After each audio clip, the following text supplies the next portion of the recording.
नमस्कार दोस्तों, आज मैं आपको एक ऐसी कहानी सुनाने जा रहा हूँ जो सिर्फ कहानी नहीं है बल्कि एक डॉक्यूमेंटेड घटना है। ये किस्सा है बंगाल के दूर गांव का, जहाँ लोग आज भी पेतनी नाम की आत्मा से डरते हैं। अब आप सोच रहे होंगे ये पेतनी आखिर कौन है, तो सुनिए।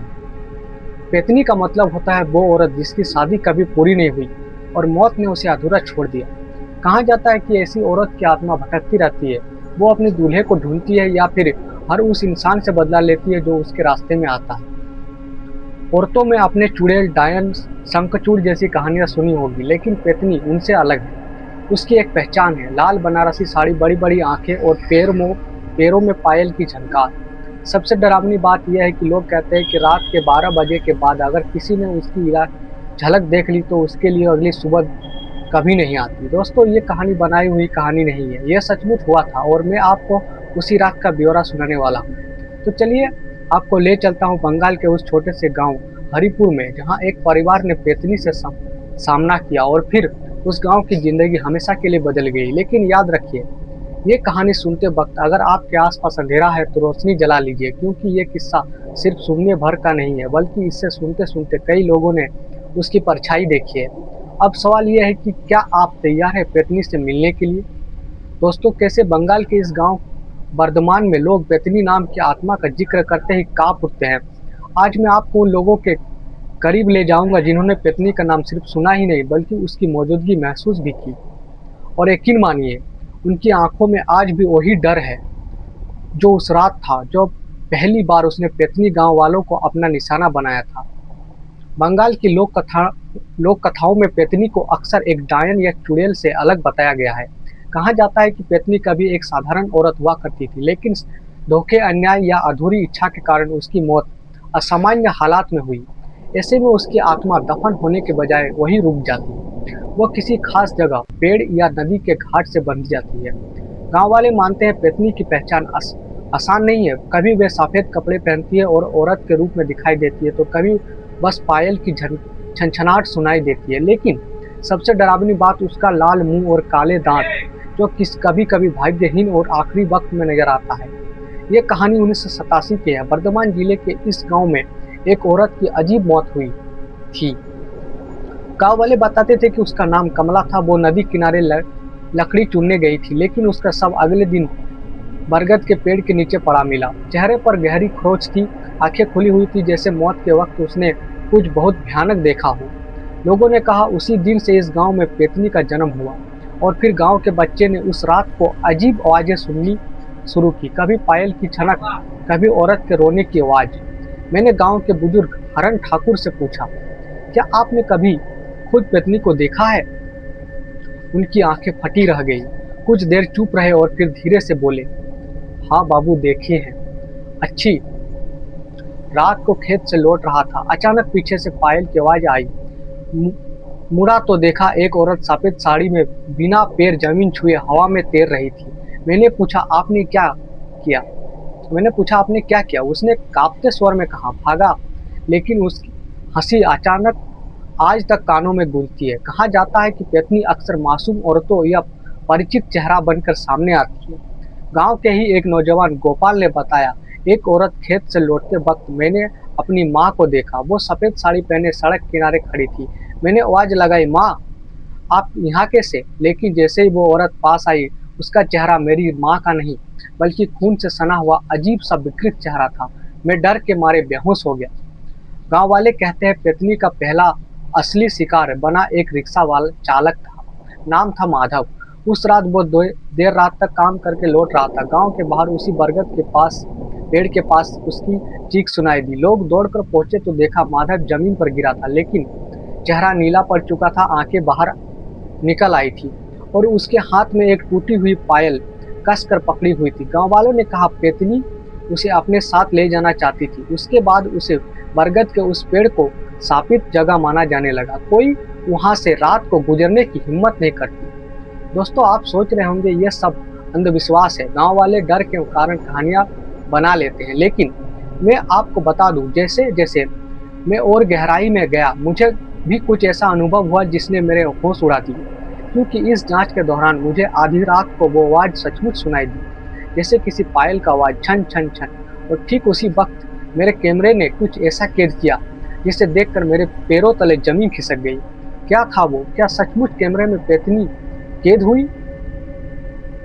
दोस्तों, आज की इस रिकॉर्डिंग में मैं आपको वो पल सुनाने जा रहा हूँ जब पहली बार मेरा सामना सीधे सीधे उस पेतनी से हुआ था। यह बात है उस गांव में मेरी तीसरी रात की। दिन में तो सब कुछ सामान्य लगता था। लोग अपने खेतों में काम करते थे, बच्चे मिट्टी में खेलते थे और औरतें कुएं से पानी भरती थी नजर आती थी। लेकिन जैसे ही गांव में सूरज डूबता था, गांव का पूरा माहौल बदल जाता था। पेड़ों के पीछे से आती अजीब सी ठंडी हवा, कच्चे घरों के कोने पर गिरती लंबी परछाइयां और वो चुप्पी जो इंसान के कानों को चुभने लगती थी। उस रात मुझे उस रात मुझे नींद ही नहीं आ रही थी। मुझे लग रहा था क्यों ना मैं बाहर निकलकर कुछ ऑडियो रिकॉर्ड करूं ताकि इस गांव के नाइट साउंड्स डॉक्यूमेंट्री में इस्तेमाल हो सके। मैं हल्की सांस खींचते हुए, रात के करीब 11 बजे थे, मैंने अपना रिकॉर्डर उठाया और अकेले ही बाहर निकल पड़ा। जैसे ही मैंने अपने कैमरे का दरवाजा खोला, ठंडी हवा का झोंका मेरे चेहरे से टकराया। मैंने देखा गांव की गलियां बिल्कुल सुनसान थी, बस दूर कहीं कुत्ते भौंकने की हल्की सी आवाज सुनाई दे रही थी। मैंने अपनी टॉर्च ऑन की और धीरे धीरे उस मिट्टी के रास्ते पर चल पड़ा जो गांव से बाहर खेतों की ओर जाता था। टॉर्च की रोशनी बस 10 से 15 कदम तक ही जा रही थी। उसके आगे सिर्फ काला अंधेरा। और दोस्तों, यकीन मानिए, उस अंधेरे को देखकर ऐसा लग रहा था जैसे वो आपको अंदर खींच लेगा। मैं चलते चलते रिकॉर्डर को ऑन करता गया। कहीं झिंगुर की आवाज आ रही थी, कहीं दूर पत्तों की सरसराहट। लेकिन तभी मैं रुका। मेरे कानों ने कुछ और पकड़ा। छन छन छन, एकदम हल्की सी पायल की आवाज, जैसे कोई औरत पैरों में चांदी की पायल पहनकर कच्चे रास्ते पर चल रही हो। दोस्तों, उस वक्त मेरे रोंगटे खड़े हो गए क्योंकि वहां सचमुच कोई नहीं था। मैंने टॉर्च घुमाई।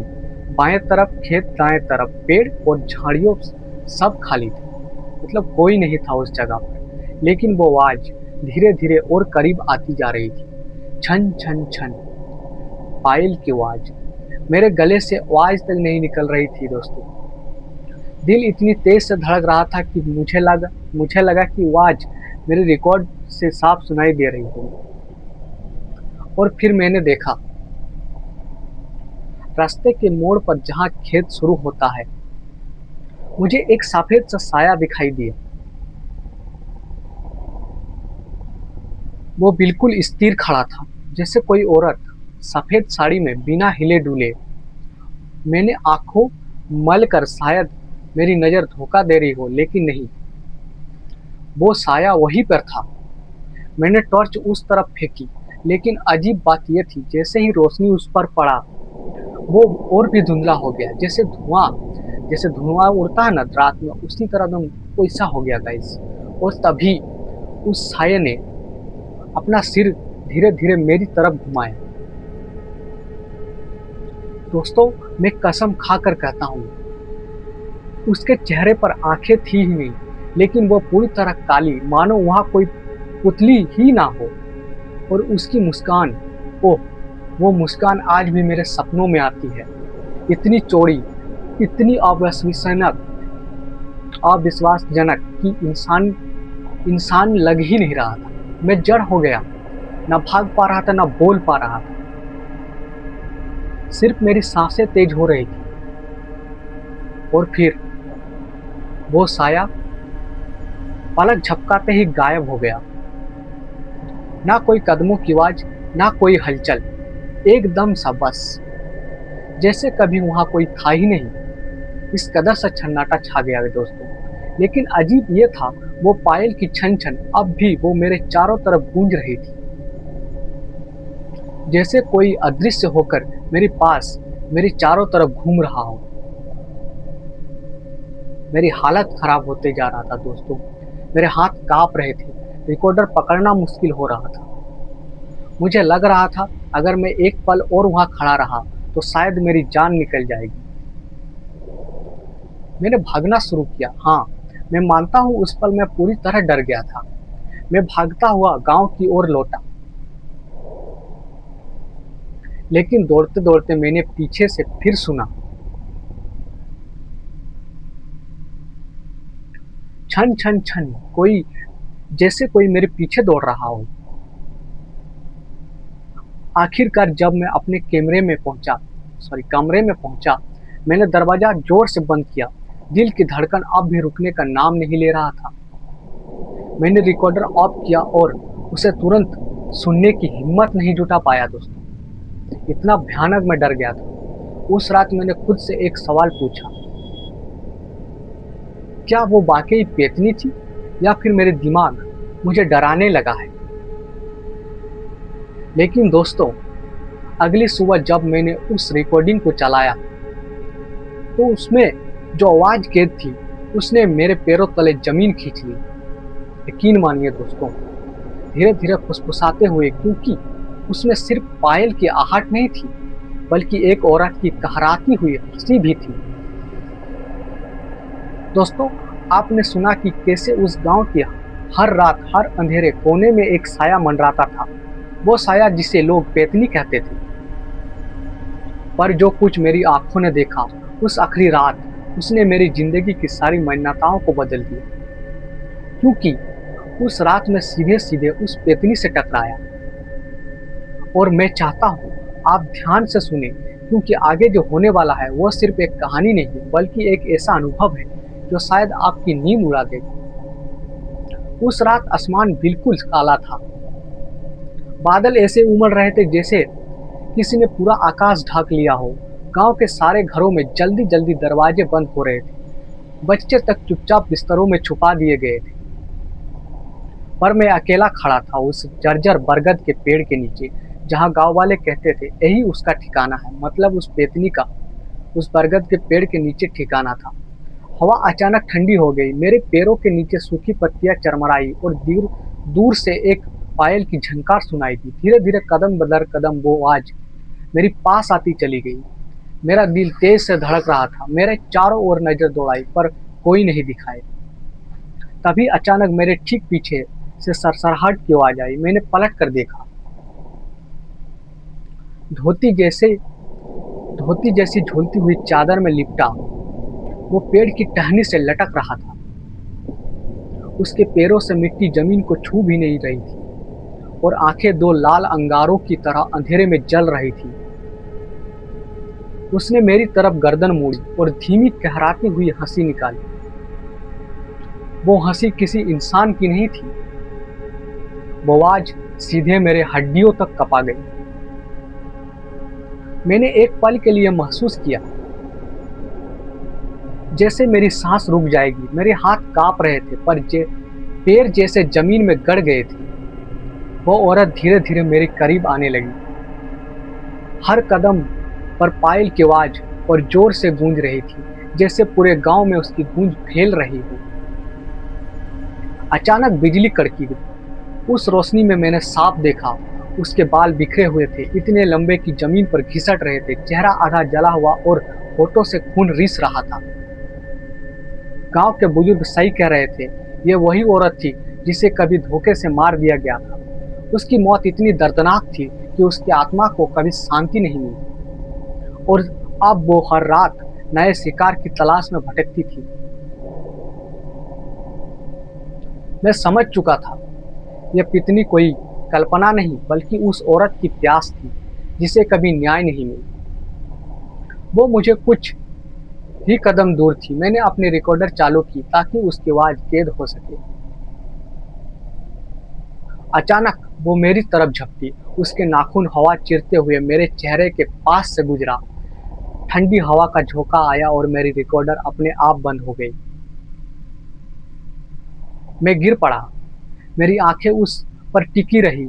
वो मेरे पूरे ऊपर झुक कर फुसफुसाई, तू भी जाएगा उन्हीं की तरह। और तभी जैसे ही मैंने आंखें कसकर बंद की, पूरा माहौल बदल गया। पायल की आवाज थम गई, पेड़ की टहनियां स्थिर हो गई और वो अचानक गायब हो गई। मैं जब होश में आया तो भोर हो चुकी थी। गांव वाले मुझे वही गिरी हालत में पाए। मेरे गले पर खरोच के निशान थे और रिकॉर्डर पूरी तरह जला हुआ था। आज भी मैं सोचता हूँ अगर मैं उस रात एक सेकंड भी देर करता तो शायद ये कहानी मैं आपको कभी सुना ही नहीं पाता। गांव वालों ने कहा, पेतनी आज भी वही है, लेकिन अब वो अजनबियों को नहीं छोड़ती। शायद इसलिए मैं उन कुछ गिने चुने लोगों में हूँ जो जिंदा लौट आया। दोस्तों, ये थी बंगाल की पेतनी की सच्ची कहानी। आप बताइए, क्या यह महज एक लोक कथा थी या सचमुच वहाँ कुछ ऐसा है जो इंसानों की दुनिया से परे है? अगर आपको ये कहानी डरावनी लगी तो अभी लाइक कीजिएगा। अगर आप चाहते हैं कि मैं ऐसे ही असली हॉन्टेड जगहों और लोक कथाओं की कहानियाँ आपके लिए लाता रहूं, तो सब्सक्राइब करना मत भूलिएगा। और दोस्तों, मज़े की बात यह है, और कमेंट में लिखिए, क्या आपके गांव, आपके कस्बे या आपके आसपास भी ऐसी कोई डरावनी दास्तान है? क्योंकि कौन जाने अगली बार मैं आपके गांव की कहानी लेकर यहाँ हाजिर हो जाऊं। तब तक के लिए दोस्तों, जय हिंद। और याद रखिए, अंधेरे में हर आवाज़ सिर्फ हवा नहीं होती, कभी कभी वो कोई और भी हो सकता है। धन्यवाद।